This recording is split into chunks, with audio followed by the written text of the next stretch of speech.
Now, the leaders of the West will have their eyes on the Central Asian nation of Uzbekistan. The country is hosting the Shanghai Cooperation Organization Summit this year, where the grouping is set to expand further. Leaders of Russia and China, Vladimir Putin and Xi Jinping, are making a rare trip abroad for the summit amid the war in Ukraine. They will be joined by the leaders of India, Pakistan, Turkey, Iran and other nations. Both China and Russia have long sought to position the SCO as an alternative to Western multilateral groups. They could be possibly closer to this aim now, more than ever before. The summit takes place against the backdrop of rapidly changing geopolitics. Russia has time and again called geopolitics of the America-led Western alliances as predatory.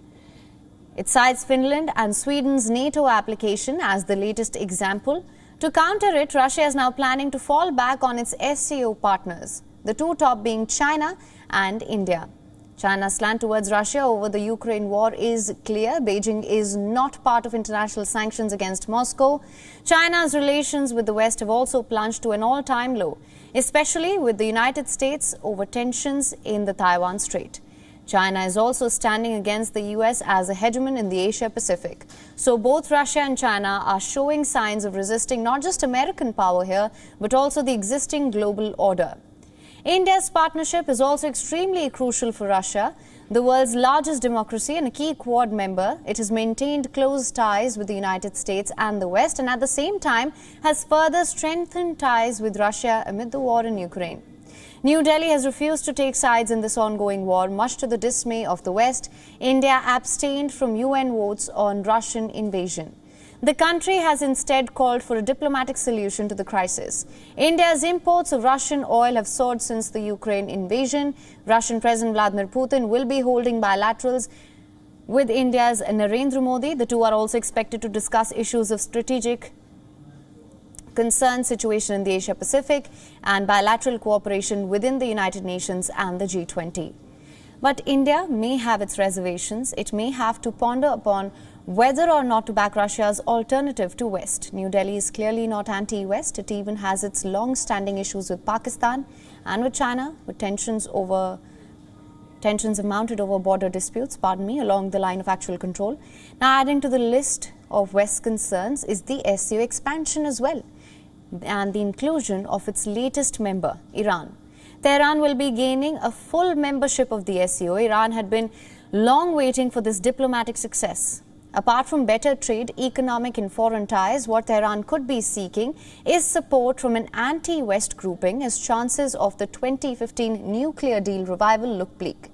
So can Shanghai Cooperation Organization, that was formed with focus on regional security and development, now with the changing geopolitical order, turn into an alternative to a US-led Western alliance?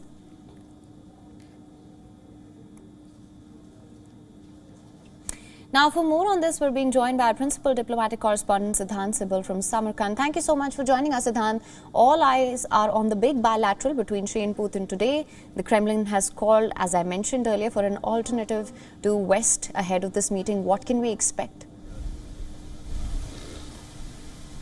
Well, here I'm standing at Registan, which is a 14th century public square where royal proclamations were made. History has been written many times here in terms of this place being the center of the Timurid Empire. But it looks like history will again be written here when the leaders of the SCO meet together. Friday is the D-Day of the summit in terms of the leaders present. Almost 15 leaders, that's 14 leaders of the member countries, the observers and the guests will be present, and the host as well. A lot of opportunities for a number of bilaterals. The Russian president and the Chinese president will be holding bilateral later today. Both countries have increased their engagement since the Ukraine conflict, and of course both even call each other as brothers as well, both the leaders. So largely this year's summit is something that everyone is keenly focusing on. In terms of its outcomes, there are several outcomes, whether it's the expansion with the inclusion of Iran, as you pointed out, whether it is focused on local usage of local currencies for trading, or whether it is the handing over of the presidency to India. India will officially be the president of the SCO on Friday evening, and it will be hosting the summit next year. So as the president of the grouping, India will be inviting member countries, including the Chinese leadership and the Pakistan Pakistani leadership. Right, absolutely, Siddhant. When we talk about opportunities for bilaterals, as far as India is concerned, is there any update on Prime Minister Modi's bilaterals that have been planned on the sidelines of the summit? Can we expect a bilateral between India and Pakistan and also India and China? Well, as of now, there are 3 bilaterals which are confirmed. The Indian Prime Minister will be meeting the Uzbek President, the Russian President, the Iranian President. But that aside, the focus obviously remains on the Chinese and the Pakistani leadership. Will there be a meet? Will there not be a meeting? Let's come on for China. We know that the relationship has nosedived since the Galwan incident. 20 Indian soldiers died in the Galwan aggression by China, and since then India has increased the scrutiny on Chinese apps, banning them, the Chinese investments, and of course ahead of this the meeting we saw disengagement being announced in PP15. But that aside, the chill in the relationship remains. Any meeting will be seen as a breakthrough. It looks like there will be no structured meeting, but even if they shake hands, it will be perhaps a major geopolitical development. When it comes to Pakistan, the relationship remains in a very deep freeze. There hasn't been any bilateral composite dialogue for almost years now. We know that the Indian side did take an outreach attempt. The Indian Prime Minister Narendra Modi visited Lahore on 25th of December 2015, and then thereafter we saw terror attacks like Uri, the Pulwama terror attack, and the relationship essentially is in a freeze. But one thing is for sure, that pull aside is something that both sides, perhaps no one has said no to.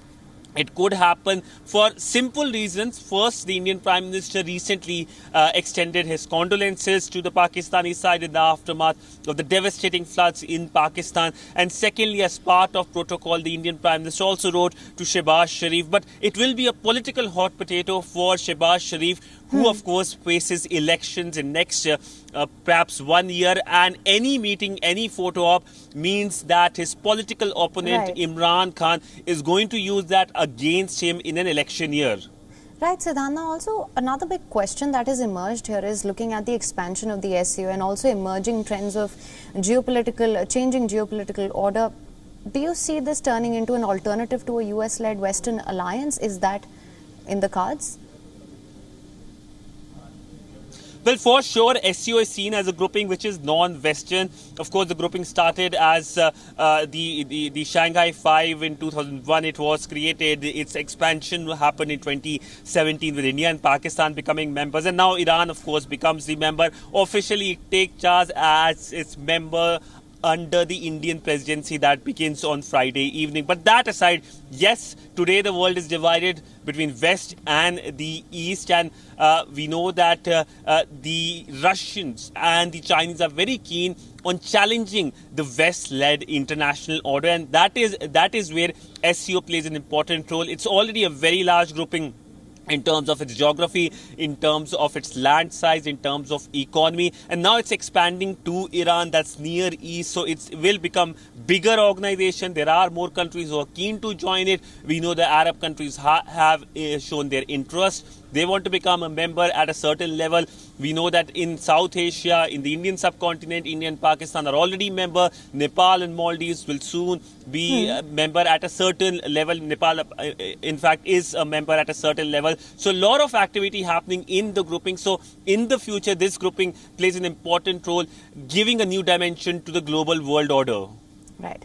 Well, Siddhant, thank you so much for joining us with all these updates. We will, of course, continue to track all of the developments with you there in Samarkand. WION is now available in your country. Download the app now. Get all the news on the move.